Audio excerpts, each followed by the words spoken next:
Бранко Црвенковски и Љупчо Георгиевски немаат што да понудат освен нивната арогантна желба за власт и моќ. Тие немаат платформа, решение и програма за подобра иднина и затоа заедно ќе ги изгубат наредните избори, со што ќе се означи нивниот политички крај.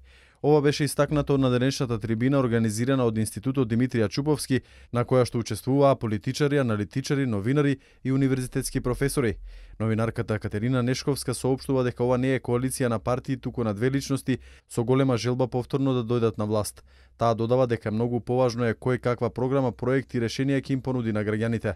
Политикологот Владимир Божиновски истакна дека не може да се очекува некаков напредок од лицата кои што велат дека само уривањето на власт им е најважна, без да се има концепт за тоа во која насока ќе се одвиваат работите потоа. Да сакаш да дојдеш на власт само за да го смениш другиот, без при тоа да имаш било каква идеја или политичка платформа што ќе правиш потоа, или дали ќе има потоа, од кога условно кажано би го смениле, би го смениле овој естаблишмент и ВМРО да помане, што потоа? Како ќе продолжи таа коалиција доколку единствената точка која што ги врзува овие двајца луѓе е промената на власт?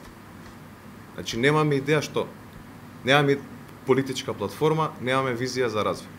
Божиновски додава дека коалицијата е осудена на неуспех поради тоа што во последните 2 децении членствата на двете партии се зголемувани врз основа на оцрнување на опонентот, кој што на наредните избори најверојатно ќе треба да го гласаат. Голема е веројатноста со овој чекор да се освојат многу помалку гласови отколку кога би настапиле самостојно. Доколку некој гласал за ЛДП како самостоен политички субјект и особено за ВМРО-НП како самостоен политички субјект, нипошто не значи дека тоа ќе биде случај доколку тие два субјекти се во коалиција со СДСМ.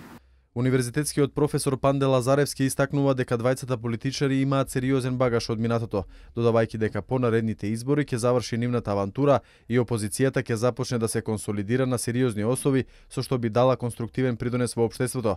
Политичкиот аналитичар Слободан Чашуле вели дека Црвенковски и Георгиевски се политички мртви без никаква содржина, туку само со голема желба повторно да дојдат на власт. Тие се одамна, ако може да се злоупотреби изразот, политички зомби. Суштества кои немаат содржина. Во религијата се вели немаат дух. Она што ми пречи е што го тегла целото македонско општество наназад.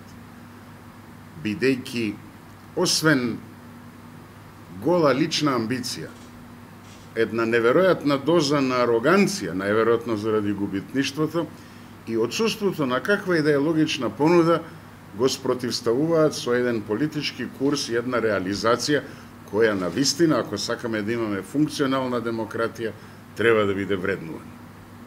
Чашуле вели дека незамисливо е на граѓаните да им нудиш политичка борба со опонентот, без при тоа да понудиш било какво решение или програма за развој.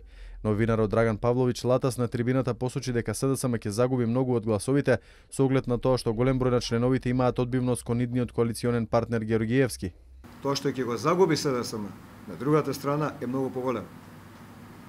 Тоа се периферни гласачи од околу 30.000 кои повремено гласаа за СДСМ бидејќи не им се допаѓа власта, и исто така гласачи кои во ниеден случај, ама по ниедна цена, не би гласале за нешто за што стои Љупчо Георгиевски. Тоа е загуба од помеѓу 30 и 50.000 гласови на контото на Црвенковски. Латас додава дека еден од меѓусебните интереси е тоа што Љупчо имал голем капитал, а Црвенковски имал партија, но со хипотека.